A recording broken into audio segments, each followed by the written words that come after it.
Today we cross the Rubicon with the 31st episode of Midnight Cab.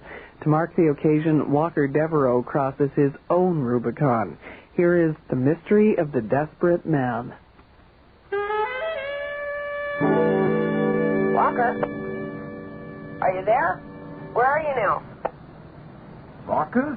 Who is this Walker person? I am Captain Hermann Schmidt von der Garten. Okay, von der Garten. You got a pickup. Dundas and Page. Yeah. August 12th. Everything's going along more or less like always. Krista's still dispatching, still waiting for Mr. Piatelli to get well enough to return home from the clinic in Vermont so she can talk to him about helping out managing the cab company. Martha's still getting new teeth, and me, I'm still mailing out my newest unpublished novel and driving cab. Yeah. Driving for Jack Millen now, who's managing for Mr. Piatelli just temporarily while he's away. Hey, Walker. Yeah? I'm working on next week's schedule. You still want to drive nights? Yeah, sure. Well, look, I can put you on days. The afternoon rush hour, prime time. You'll make more. You've earned it. Well, Krista and we've got our own schedule all worked out. Who would you bump? Now I could bump Eddie. He's a lost cause anyway. Eddie? No, it's okay, Mr. Millen. Thanks, though. Thanks for the chance. You're a family man, Walker. You got to think of money. Right. Walker Devereux, family man. Yes, sir. Everything's going along more or less like always. Krista and Martha and me. Except it isn't. Hi. Hi. Waiting long? No. God. Is it hot out there or what? I've been thinking of similes for heat all day. That's funny. Me too. Oh? Let me hear yours. Let me hear yours. Hot as the business end of a 45. Mickey Spillane. Like the tongue of a dragon. King Arthur? As a dwarf's head if you rub it too hard. Oh, that's an original jigs, all right. Now you tell me yours. I can't. This is a public place. Come on. Hot as jigs in a summer dress. Oh, I like. Hot as two writers searching for a simile. Obscure. But tempting. Hot as jigs in a heat wave. Hot as Walker in a heat wave. His sweat on my tongue. Uh-oh. Jigs. That's her name. She's an unpublished writer, too. And she looks like she just stepped out of a Modigliani painting. All slow-eyed and high-cheekboned and willowy. She wears Doc Marten boots and the lightest of summer dresses. Jeez. I met her a few weeks ago. We were both at this publisher's place picking up our rejected manuscripts. Saves return postage. And anyway, we got talking, and we exchanged our writing and started to meet every Tuesday at this grubby little restaurant next to the publisher's to discuss our writing, you know. And she does readings, too. I've been to a couple of her readings, and I want her. There's no use kidding myself. I want her. One moment I'm going along being a good husband and father, and the next I'm looking at her. Chaos, and I don't think I'm stupid. But I don't understand where this comes from. I mean, inside me. I love Krista like crazy. I'd never leave her. I love Martha, but all the time, all I can think of is her. So, sitting there across from her breasts all sweaty and clinging to her dress and everything, I did what I've been doing the last 2 times we've met. I talked about Krista as if that was going to do any good. Yeah, it's some kind of management course. She goes twice a week. When Mr. Piatelli gets back, she wants to talk him into letting her co-manage the place. So she's trying to show him she's serious. Sounds great. You gonna finish those French fries? Oh, no. Can I have them? Sure. So it's keeping her real busy. And, geez, you really pour on the old ketchup there, don't you? Everything to excess. That's my motto. unlike you. What do you mean? I mean, you're a careful man who lives in two worlds. The real world, inside, where the artist lives. There's a kind of sweet lunatic in there. And the outside world, where the careful man looks after all the important things, and most of all, keeps the inside one under control.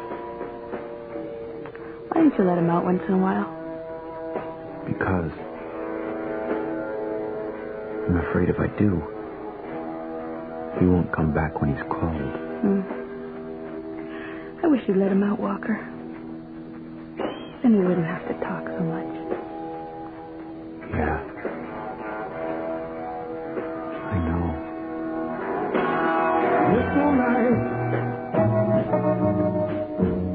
So he's coming over in 10 minutes. Martha's had her bath. She's supposed to. Okay. Turn that down. Why is Pete babysitting? Why isn't Paula? She can't. Well, he better get here in time so I can get to work on time. I know. He knows. Well, where were you this afternoon? Library. Oh. Give me a kiss. You be careful driving down there. How many classes left to go? 5. Krista. You look kind of neat with your backpack. Yeah, I bet. A novelty act. I'll see you later. What's the matter? Nothing. What is it? Nothing. Something's wrong, Walker. What? I'm going anyway, so don't think I'm not. What are you talking about? To my classes. I'm going anyway, no matter what. I'm getting these notes. What notes? There's someone sick in my class. What are you... Here. Look. This was the first one I found stuck under the windshield wiper last week. Read it. Dear, lovely Krista, I watch you all the time. I've never seen anyone as beautiful as you. Blue eyes. This class is a joke. You're an angel. I only come here because of you. That was the first one. You didn't show it to me. No. Well, it just seems sort of harmless, kind of dumb, and I just didn't want to show it to you, okay? Here's the other one. I found it stuck in one of my textbooks just now. Dear lovely Krista, I watch you in class all the time. I dream about making love to you. Your blue eyes, your crippled leg, your twisted back, naked and helpless. The only thing more exciting would be if you were dead. Oh, jeez. You're not going anywhere. Yes, I am. No, you're not. Yes, I am. I'm going to do what I want to do and go where I want to go, and nobody's going to stop me. I won't stand for it. I won't. Okay, all right, got it. I got it. You okay? I won't stay here and be a cripple, Walker. I won't. I know. Jeez, you're not. Okay. I'm okay. Don't hold me anymore. So I'll go with you. No. Yes, I mean it, Krista. We'll both wait for Pete. So, how many guys in your class? And do you have any idea who it is? Not really. There's about 8, but not everyone's there all the time. This is going to make me crazy. I want to get that guy. I want to kill him. Yeah, oh, great. That is just what I need, a crazed guard dog. You're not coming. He's a coward anyway, whoever he is. If he was going to do something, he'd have done it by now. He wouldn't have warned me. Krista, you're not going out that door without a plan. What plan? How can you make a plan against something like this? Well, think. You must have some idea who it is, who it could be, some suspicion. You do, don't you? I don't know. Promise me, Walker, you won't do anything stupid. I won't do anything stupid. Okay. There's this guy. Well, some of us go out for a drink after class. You do? Yes. Just one. You get a love note, you don't show me, you go out for drinks? Hey, Walker, what's wrong with you? Nothing. His name's Wally. You've got a guy in your class called Wally? Yes. He's kind of over-attentive, you know. He's opening doors and helping me with my books and stuff. And he does watch me. I catch him watching me a lot. With kind of strange expression. He's not like someone who'd have a lot of girlfriends. He's kind of goofy. Wally? It might not be him, Walker. Maybe I should drop in tonight, you know, where you go for a drink just to say hi, and then I can have a look at Wally. And Wally can have a look at me. Sorry I'm a bit late. Pete, you're always late. Yeah, well, sorry. Where's Martha? Still asleep. I better get going. Bottles in the fridge if she wakes up and wants one. Baby cookies in the cupboard. You can have one beer, right? Right. Look, I'm sorry if I sound a little grumpy or something. It's okay. Thanks for coming over. Right. Okay. Okay? What's okay? I'm about to go crazy and ruin my marriage. My wife is being threatened by some nut. There's nothing in my life that's okay. Oh, my God. There's my husband. Hey, Walker. Over here. Hi. I don't know. Hi. This doesn't look like business management to me. Sure it is. I haven't been stuck with the bill yet. Oh, God. That's Julie. This is Ed, Kathy, Kim, Ishtar, Wally. Hi. Hey. Hi. So, you're Walker. Chris has been known to mention your name once or twice. You're a writer. Would be. Trying to be. I'll get you a chair. No, that's all right, Wally. I just dropped in to, Well, I'll get you a drink. Well, what do you drink? I'm driving a cab. Coffees, when I get the chance. So, what are you doing here? I had a call just down the street, so I thought I'd say hi. He's checking up on you, Krista. What's the check? I've got to go home and start work in a minute. Are you sure you don't want a coffee? I mean, they have coffee here. I'm pretty sure I could go and see. No. I've got 2 calls waiting. And Walker is very efficient. Yes, I am. Oh. So, nice meeting everyone. See you later, honey. Hi. I think Julie should pay the bill. I don't think I like this guy. Oh, you would once you get to know him. Oh, Wally, Yes? can I see you for a sec? Sure. What? It's a nice night for it, isn't it? For what? What? For whatever you have in mind. What? See you, Wally.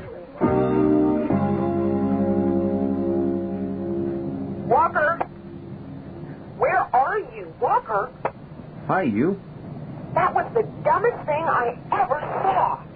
What? When you took Wally aside, it was so embarrassing. I felt like an idiot.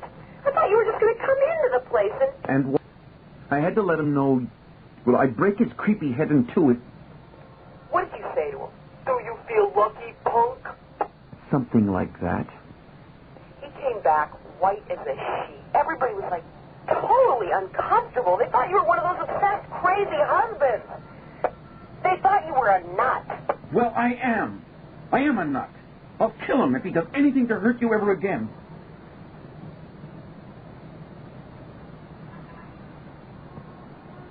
Krista, are you still there?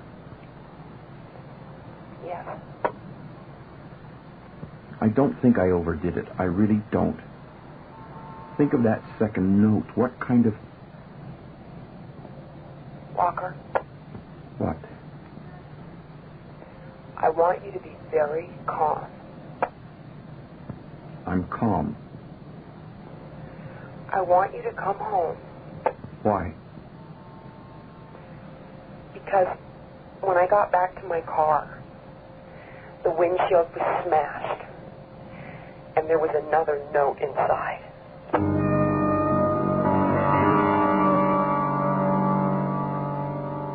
Dear blue-eyed Krista, the gimp is still coming down here. The gimp is still looking for it. That's perfect. Oh, jeez. Jeez. You want a coffee? No. Did you see the car? Yeah, nice hole in the windshield. How did you drive home? I don't remember. I'm sorry, Krista. It's okay. It's okay. That's it, then. Forget that school. No. Krista, you listen. No. You can come, too, though. You can sit in the back of the class. I wouldn't mind. We have to call the police. It's gone too far. No. Where was Wally? With me, as always. He helped me carry my stuff to my car after class. And the car was okay then? Yes. I unlocked it, I threw my books inside, I locked it, and then we went across the street to the pub and joined everyone else. Krista, did Wally disappear between then and when I came in, or after I came in?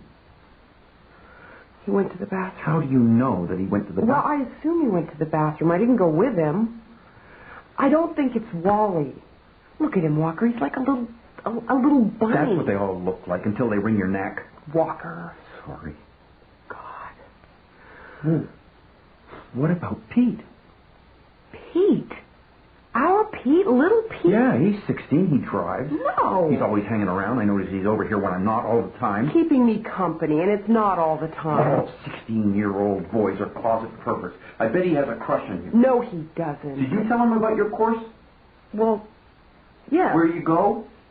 Yes, but I... Krista, listen. That second note was in your textbook, right?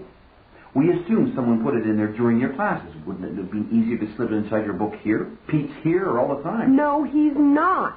And he was babysitting tonight. What would he do, take Martha with him? Yes, perfect. That clever little gnome. That's why everything's happening at the school. If those notes were coming here, we'd have suspected him right away. I wouldn't. What are you doing now? Checking my beer. There's 5. So, there was 5 in here when I left. Pete always has a beer. Unless, of course, he was too busy driving my daughter downtown in that wreck of a car of his and breaking your windshield. Walker, you listen. I have known the Castles family forever. They're distant cousins or something. Pete and Krista and George and their mom and dad, we grew up together. I babysat him, Walker. I changed his diapers. Pete would never say things like that to me. Krista Katsas? Is that what you said? How does she spell her name? With a Y. What about it? I was christened that way, too, but I changed it to an I when I got older. I wanted to be different, as if I had to worry. Let's see that note again. Dear blue-eyed Krista. Printed off a computer. With an I.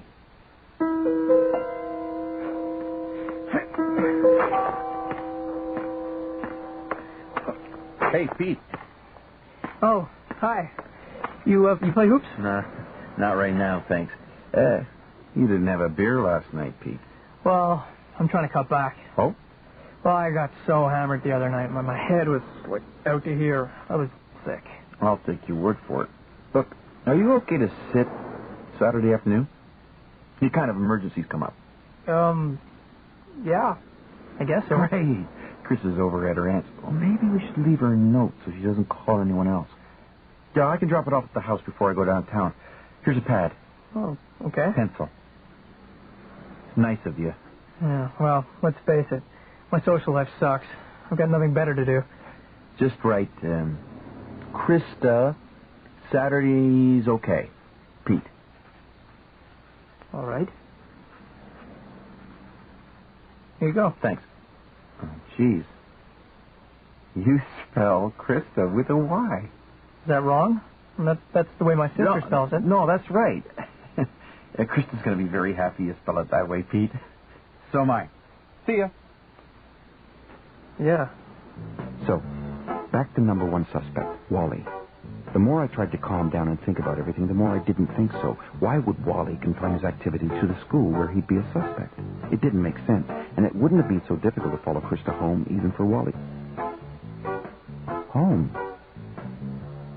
If you were sadistic, if you wanted to really terrorize someone, a woman, Krista, what better place than in her own home? The place that should be her sanctuary from the world, where she should feel the safest. And those notes were meant to terrorize. Krista, don't come out and play or work. Stay where it's safe. Stay home. Yeah? Mr. Piatelli. Oh, you. I thought it was your wife checking up on me again. No, she's out. Mr. Piatelli. So tell her, Vermont stinks, I'm cured. No matter what she says, I'm coming home. Yeah, well. So, how are you anyway? Vermont stinks, I'm cured, I'm coming home. What are you, deaf? Really? I mean, you are coming home? Did they say it's okay? Yeah, they give me a gold star. I'm no longer a junkie. I'm an ex-junkie. Well, I will be all my life. So anyway, that's my battle for the next 20 years. What's wrong with you? Nothing, just Jack Millen. What about him? He's a good man. Hey, tell your wife to leave him alone. I know she owns 51% of the place. I know she wants to help out running things. But tell her to be patient, will you? Look, we'll talk when I get back up there. Yeah, well, he's been good to us. Krista wasn't sure whether Mr. Millen would hassle her when she asked for company money to pay for her course. But he said he thought it was legit, since she owns half the company, and approved it right away. He just wanted receipts, how much, where the school was, stuff like that. Or did he call you? Did you approve it? What's the difference? She would have gone anyway. Oh, it's just what I need. Krista Papadopoulos with a certificate. She's not that bad. No, she's that good. I won't have nothing to do. So, Mr. Millen, he's just filling in temporarily until you get back as a favor, right? Then he goes back to his job at Diamond Cabs? No, that was just a pride thing. The guy was fired. He has an invalid wife. He's over 50 years old, and he's desperate for a job. But, Walker, you shut up about this, because this is my problem. That's why I've been, somewhat, difficult with Krista.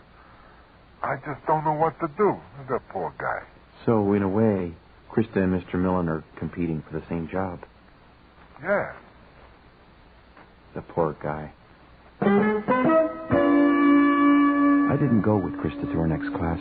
Instead, I parked my cab 2 blocks away from the school and took a walk around. I told her I was just going to watch her car and keep an eye open, but I didn't tell her for who. And it surprised me in a way when I saw Jack Millen sitting in his car on a side street watching the school.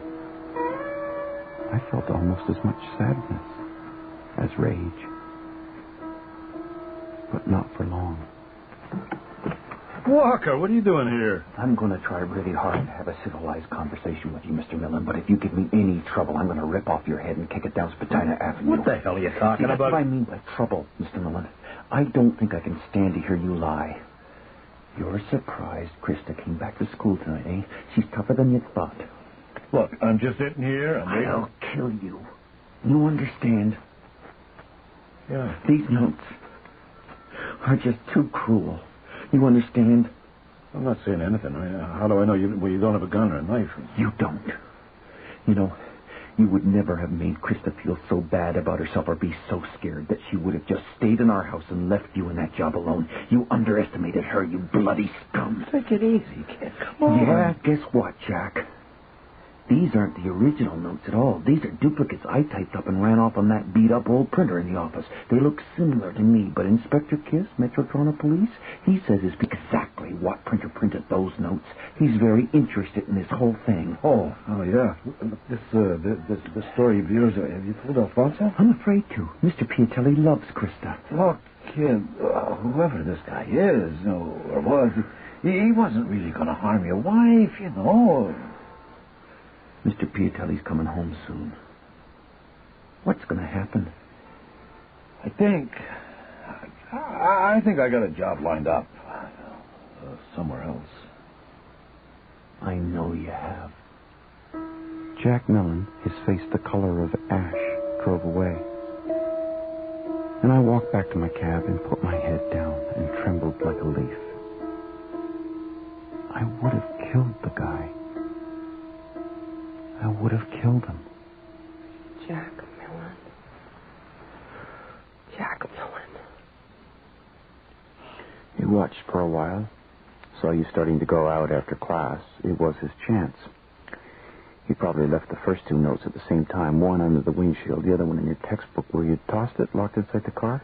No trick for a guy like him to unlock a car. Probably with that tool Joe Smart uses when dopes let me lock themselves out of their cabs. Then the broken windshield and the final note. Before I knew who it was, I felt so mad. now that it's over, I feel sick. Like when I was a kid, clumping along the sidewalk in my braces, listening to what some of the older kids would say to me.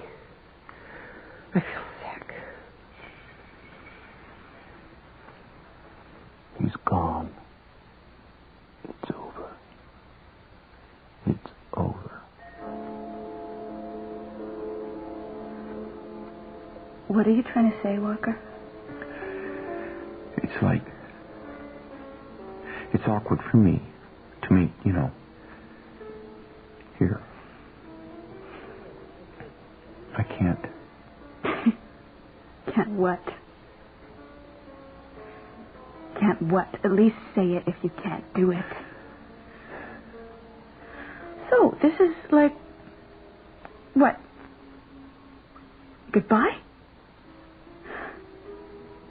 You're a jerk. Yeah. Yeah, well,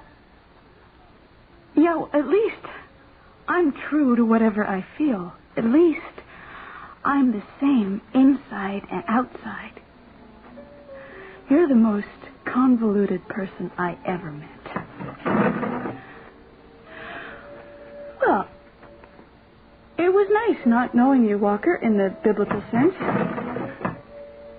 Yeah. You're a fool, You'll break apart one day. You'll go crazy. Oh, why the hell should I care?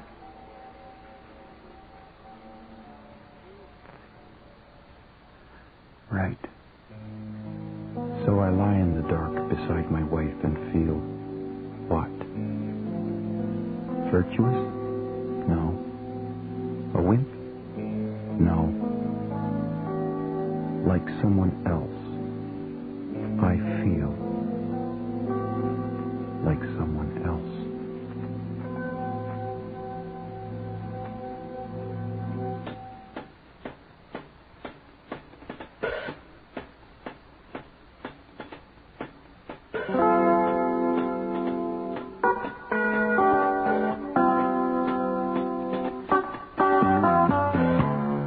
The Mystery of the Desperate Man was written by James Nichol. David Ferry was Walker. Jacqueline Samuda was Krista. Howard Jerome was Mr. Piatelli. Ken James was Jack. Eric Kimmel was Peter. Stephanie Moore was Julia. Joel Bissonnette was Wally. And Stephanie Morgenstern was Jiggs. The recording engineer was Greg DeClute, with sound effects by Matt Wilcott. The production assistant was Nina Callahan. Music was composed by Milan Kimlertek. Midnight Cab was produced and directed by Bill Howell. You can catch today's episode on the weekend this Saturday at 6:30 in most of Canada, 7:30 in Atlantic, and 8 in Newfoundland. In our next hour, the American political analyst Kathy Kiley on the Arizona primary, a word about Wayne Gretzky, notes from Northern Ontario, and tonight's Grammys. I'm Sheila Rogers, clearing my throat back after the news.